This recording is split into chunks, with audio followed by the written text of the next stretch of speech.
भाषा विवाद और परिसीमन को लेकर उत्तर प्रदेश के सीएम योगी आदित्यनाथ के बयान पर अब आखिरकार तमिलनाडु के मुख्यमंत्री एम.के. स्टालिन ने तीखा हमला बोल दिया है। जी हां, एम.के. स्टालिन का कहना है कि तमिलनाडु की दो भाषा नीति और निष्पक्ष परिसीमन की मजबूत और स्पष्ट आवाज पूरे देश में गूंज रही है, जिससे भारतीय जनता पार्टी परेशान हो चुकी है।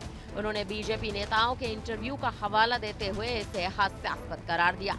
स्टालिन ने अपने बयान में साफ तौर पर कहा कि तमिलनाडु की निष्पक्ष और दृढ़ आवाज को अब पूरा देश सुन रहा है।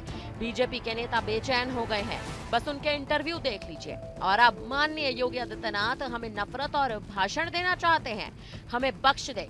यह विडंबना नहीं है, बल्कि ये राजनीति का सबसे काला हास्य है। उन्होंने ये भी कह दिया कि तमिलनाडु किसी भी भाषा का विरोध नहीं करता, बल्कि वे थोपने और भाषाई दम के खिलाफ है। हाल ही में एनआई को दिए इंटरव्यू में योगी आदित्यनाथ ने तीन भाषा नीति और परिसीमन के मुद्दे पर तमिलनाडु के मुख्यमंत्री की आलोचना कर दी थी। योगी का कहना था कि स्टालिन का ये रुख संकीर्ण राजनीति का एक अहम हिस्सा है और ये क्षेत्र और भाषा के आधार पर विभाजन पैदा करने की कोशिश करता है। उन्होंने ये भी कहा था कि तमिलनाडु में हिंदी के प्रति विरोध का कोई कारण नहीं है, क्योंकि उत्तर प्रदेश में तमिल, तेलुगु, कन्नड़ और मलयालम जैसी दक्षिण भारतीय भाषाओं को पढ़ाया जाता है। इसके जवाब में स्टालिन कहते नजर आए कि हम किसी भी भाषा के खिलाफ नहीं हैं, हमारा विरोध थोपने और दंभ के खिलाफ है। ये वोटों के लिए दंगा भड़काने की राजनीति नहीं है, ये सम्मान और न्याय की लड़ाई है। उन्होंने बीजेपी पर तंज कसते हुए कहा कि उनकी पार्टी का ये रवैया देश को एकजुट करने के बजाय बांटने का काम कर रहा है। तमिलनाडु लंबे समय से राष्ट्रीय शिक्षा नीति यानी 2020 के तहत प्रस्तावित तीन भाषा फॉर्मूले का विरोध करता रहा है। राज्य की डीएमके सरकार का मानना है कि ये नीति हिंदी को थोपने की कोशिश की है, जो तमिल भाषा और संस्कृति के लिए खतरा बन चुकी है। इसके अलावा परिसीमन का मुद्दा भी तमिलनाडु के लिए चिंता का विषय बना हुआ है।